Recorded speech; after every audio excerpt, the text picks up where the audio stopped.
Yes, വീണ്ടും മോഹൻ ബഗാന് വമ്പൻ തിരിച്ചടിയാണ് സംഭവിച്ചിരിക്കുന്നത്. എന്തായാലും കാര്യം എന്താണ് എന്ന് പറയുന്നതിന് മുമ്പ് നിങ്ങൾ ആദ്യമായിട്ടാണ് ഈ ചാനലെങ്കിൽ തീർച്ചയായിട്ടും ലൈക്ക് ചെയ്യുക. ലൈക്ക് എന്ന് പറയുന്നത് ഭയങ്കര ഇമ്പോർട്ടൻ്റ് ആണ്.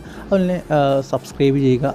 10K ആണ് നമ്മുടെ ടാർഗറ്റ് എന്ന് പറയുന്നത്. എല്ലാവരും ഒന്ന് അതിലേക്ക് എത്തിക്കാനായിട്ട് ശ്രമിക്കുക. യെസ്, നമുക്കറിയാവുന്ന ഒരു കാര്യമാണ് ഈ ഒരു സീസണിലെ ഏറ്റവും വലിയ സൈനിങ് ആണ് ജെയ്മി മക്ലാരൻ എന്ന് പറയുന്നത്.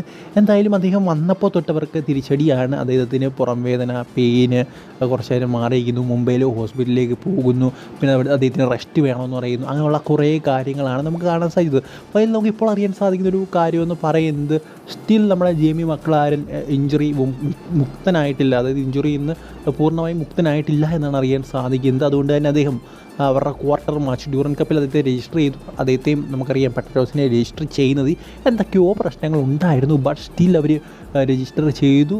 ബട്ട് രജിസ്റ്റർ ചെയ്തിട്ട് കാര്യമില്ല. നമ്മുടെ ജെയ്മി മക്ലാരൻ ആ ഒരു മാച്ച് കളിക്കാൻ സാധിക്കില്ല എന്നാണ് നമുക്കറിയാൻ സാധിക്കുന്നത്. അതിന് ക്വാർട്ടർ ഫൈനൽ മാച്ച് മിസ്സാകും എന്നാണ് ഇപ്പോൾ പറഞ്ഞു നിൽക്കുന്നത്. അതൊന്നും കുഴപ്പമില്ല. കാരണം സ്റ്റുവർട്ട്, പെട്രറ്റോസ്, കമ്മിൻസ് അങ്ങനെയുള്ള താരങ്ങളൊക്കെ അവരുടെ നിരയിലുണ്ട്. അതുകൊണ്ട് പേടിക്കേണ്ട ആവശ്യമില്ല. സഹൽ ഇപ്പോൾ കളിക്കുന്നൊരു ഫോറിൻ താരത്തിൻ്റെ രീതിയിലാണ്. അതായത് ബ്ലാസ്റ്റേഴ്സ് കളിച്ചതിലേക്കാട്ട് ഭയങ്കര വേറെ ലെവൽ രീതിയിലാണ് സഹൽ കളിച്ചുകൊണ്ടിരിക്കുന്നത്.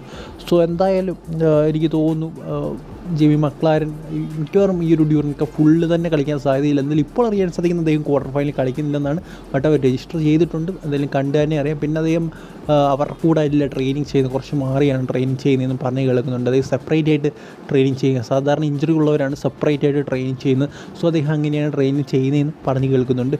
സോ എന്തായാലും ഈ ഒരു വീഡിയോ ഇത്രയുള്ളൂ. നിങ്ങൾക്ക് ഇഷ്ടപ്പെട്ട തീർച്ചയായിട്ടും ലൈക്ക്, സബ്സ്ക്രൈബ് ചെയ്യുക. അടുത്ത വീഡിയോയിൽ കാണുന്നവരെ ഗുഡ് ബൈ.